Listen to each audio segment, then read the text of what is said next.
So what happens is when the business cycle picks up, there's more disposable income and businesses have more investment income, and that gets driven at the risk curve always. That is what markets do. That is the game. And altcoins, as Julian said, are no different than junk bonds, no different to all the other stuff.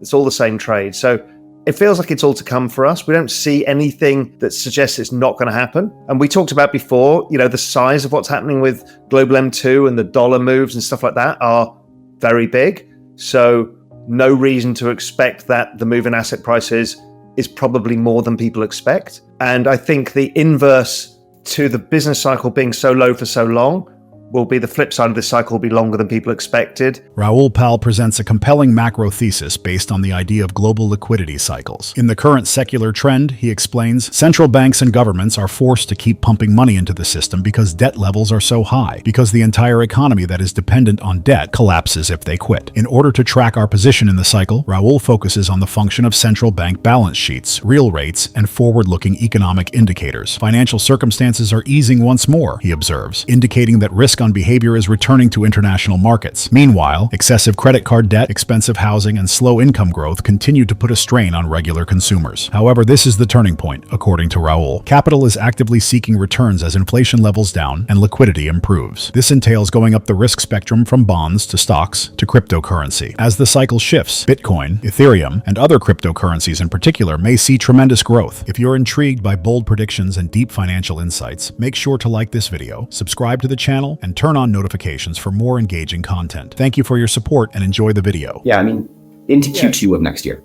And so, just using the liquidity framework, the business cycle framework, the financial conditions framework, it's all suggesting that the probability is because they need to roll the debt, they're going to have to increase more liquidity. And this is just going to drive assets up strongly. And again, just so people understand why the business cycle matters for the ISM, if you think the ISM has been low, and then go and ask the average American running an average business in an average town, how are you feeling? They say pretty shit, right? People's earnings haven't gone up. Your mortgages are too high, your car payments are too high, etc. So what happens is when the business cycle picks up, there's more disposable income and businesses have more investment income, and that gets driven at the risk curve always. That is what markets do. That is the game. And altcoins, as Julian said, are no different than junk bonds, no different to all the other stuff.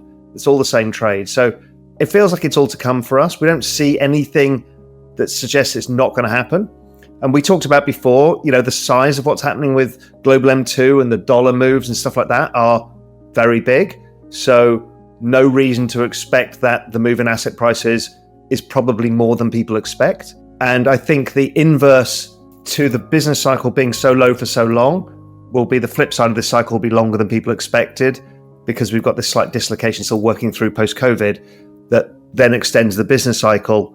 We don't know yet, but it feels like it's Q2 2024 so far. But if financial conditions keep moving, if they really have done some sort of Mar-a-Lago accord and they get the dollar below 90, okay, then we're going on further. Maybe it's a full bubble cycle then. Maybe we don't get who knows? But one step at a time. But looks good. Yeah, I'll take the big picture part. Is look, from our work, we kind of noticed the business cycle structure. We're both business cycle analysts. We've both been looking at them for a long time. It changed after 2008, and it became like a metronome every 4 years. That's only happened once in the past, which was the 1950s and 60s, where it became very, very cyclical. But this is perfectly cyclical, and it got me thinking for a while, what the hell? So many of us didn't understand what happened to asset prices after 2008. We kind of knew quantitative easing was happening. We kind of knew stuff, but we didn't figure it out. And what I suddenly realized is that in 2008, we had a debt jubilee. And in fact, it was just forgiveness on interest. You don't pay interest payments. Remember, we did that over COVID. Exactly same mechanism, no interest payments. So no interest payments allowed every government who had basically, they'd all gone over 100% of GDP in debt. So all economic activity, all economic growth was used to paying of debts. So what they all did was basically restructure their debts between 3 and 5 years, creating an almost perfect 4-year cycle. And then when you look at the debts today, we're in that 4th year now, where the final part, the larger part of the debt is due.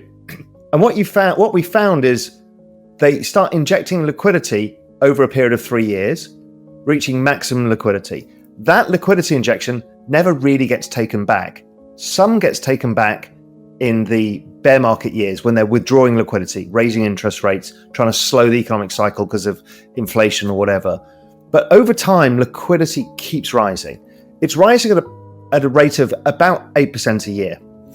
And that is, in fact, the debasement rate of fiat currency. And what happens is, and this is the bit that gets contentious with people and they hate it, if you divide an asset by the global liquidity, you get to see whether it's outperformed. The debasement. People hate that chart. Oh, they hate it. Yeah, it is the best chart in the world because it then tells you, okay, if I'm to allocate to the S&P 500, I'm basically breaking even versus debasement. So the S&P 500 is not really adding much value. Well, when you look at the Euro stocks and other markets, which are priced in their local currencies, you put them in dollars, they look similar. They all the markets look very similar once you adjust for debasement. So that was interesting to me. Gold, complete almost flat line, really, versus debasement, as it should be, right? That's gold's job, it's to be the stable currency. To illustrate his point, Raoul Pal provides an astounding comparison, dividing the Nasdaq index, which consists of the best tech equities, by Bitcoin yields an over 90% decline since the start of the cryptocurrency. Simply said, not only has Bitcoin outperformed tech companies, but it has severely exceeded them by a factor of about 100. That's a significant change in the way value is created, not a minor advantage. Given that markets are mostly driven by liquidity and that Bitcoin routinely beats all other options when liquidity is flowing, it is evident that owning cryptocurrency is not just a smart idea, but may even be necessary in the future. To remain up to date on the most recent developments in Bitcoin, cryptocurrencies, and the digital economy, please take a moment to like this video, subscribe to the channel, and enable post notifications. And once we looked at the world through this lens of the debasement of fiat currency, which again is still contentious, becoming less so nowadays, but it was really contentious when we started it, we realized there's actually only two assets that outperform this. One is tech stocks, and the other is crypto. And so that completely changed how I allocated and how I understood tech stocks. I was a macro guy. I hated tech stocks. They're always too expensive. You're always a value guy. And I realized none of that made sense in this market. That's why the value investors have been getting killed, is what had happened was all of this. Now, what is driving this? And I think, Julian, if you can just bring up those demographic charts, because these are the absolute most important charts in the world, really, to understand. GDP growth is driven by this magic formula, which is debt growth plus population growth plus productivity growth. That's how you drive trend rate of GDP. Now, debt growth's gone to extremists, and now really we're just servicing debts. Basically, GDP keeps falling, and it's falling over time, the trend rate of GDP, because of the magic formula. And Julian, if you can get to the demographics charts, because they're the key ones here. The issue is here, the biggest secular factor in all of markets is this one thing, is the aging of population. And we can see the births rate is falling in the US much faster elsewhere. So that obviously is a function, the labor force participation rate, the size of the workforce, is a function of births, deaths, or the number of people being born, whatever, right? And you hear the phrase demographics are destiny. They are. Until the AI and the robots come, which are basically artificial humans, this is the problem that faces us all. But there's a way that they've got around this, if you go to the next chart, is they've increased government debt to offset the declining growth from the population. So part of the magic formula was the debt growth and the other was the population growth. So they've used debt growth. This chart nobody understands, and it's never been copied on X, which is the bizarrest thing because it's the most incredible chart of all, which basically says that all government debt growth is basically a function of labor force participation rate. Now, what's interesting is then, okay, so the debts keep going up. We know the forward look of where the labor force participation rate is going to go, and how it's being funded is liquidity. This is Fed net liquidity. You're probably better to use US total liquidity because that includes the private sector, because they're now using the banking sector. So what they're doing basically is debasing currency to pay for the debt. It's as old as the hills. It's as old as the story of economies. It's as old as the story of money. And it's happening at a very pernicious rate of 8%. So you kind of notice it, but don't notice it. But what's happening is asset prices keep going up optically because the currency is getting debased. Even if you look at real estate adjusted by the debasement by liquidity, it's basically a flat line. But wages are a variable input. And so what you find is that wages do not account for this. It's also the same factor that is driving P ratios that drives everybody nuts. Why are P ratios going up over time? Because the P goes up because of debasement. The E is a variable and doesn't. So it always goes up in line with debasement. And we've shown that over time too. So this is the really big picture of what we look at. It allowed us to understand there's only two assets to own. And then we got to a further realization, which is, okay, if 97% of all of NASDAQ's price action is driven by debasement.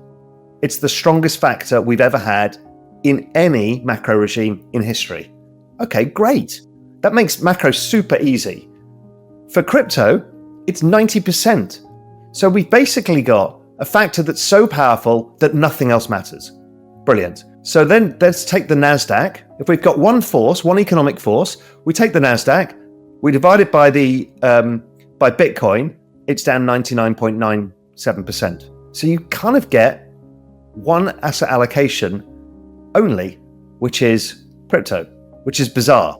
In a macro world, we now think you need concentrated portfolios as opposed to diverse portfolios. In fact, diversification just destroys returns now because you've got one clear macro factor. So that's really what we're doing. And then we spend a huge amount of time working on the business cycle and the various components of all of this, how it comes together and where we are in timing of that. Raoul Pal's message makes us realize something significant and potent. A significant shift in the functioning of the global economy is currently taking place. With aging populations and declining productivity, governments are drowning in debt and are facing few options for maintaining the system. The government does what it has always done in similar circumstances. It prints more money. As a result, your wallet's worth gradually decreases over time, a phenomenon known as currency debasement. Unaffordable housing, stagnating salaries, rising costs, and a growing awareness that even with hard work, your money doesn't go as far as it once did are some of the various ways it manifests itself. According to Raoul, the conventional guidelines for investing are no longer relevant in this setting. Bonds and value stocks assets that were once thought to be safe just cannot keep up. Assets that are scarce and cannot simply be printed in greater quantities are what truly increase in value. And that's where cryptocurrency and Bitcoin come in. They are based on growing adoption, decentralized systems, and limited supply. They have outperformed nearly everything else over time, not because they are fortunate, but rather because they were built for this type of economic environment. What is the bottom line then? The best thing an investor can do is to pay attention if the gradual devaluation of money is the most potent force in the current economy and if it disproportionately benefits cryptocurrency assets. Pal thinks that broad diversification and using antiquated tactics to be safe are not appropriate at this time. Remember to like this video, subscribe to the channel, and enable notifications if you thought his viewpoint was helpful so you don't miss any updates. We'd love to know what you think about the future of cryptocurrency markets, so please share your ideas in the comments section. We appreciate your time and hope to see you in the next video.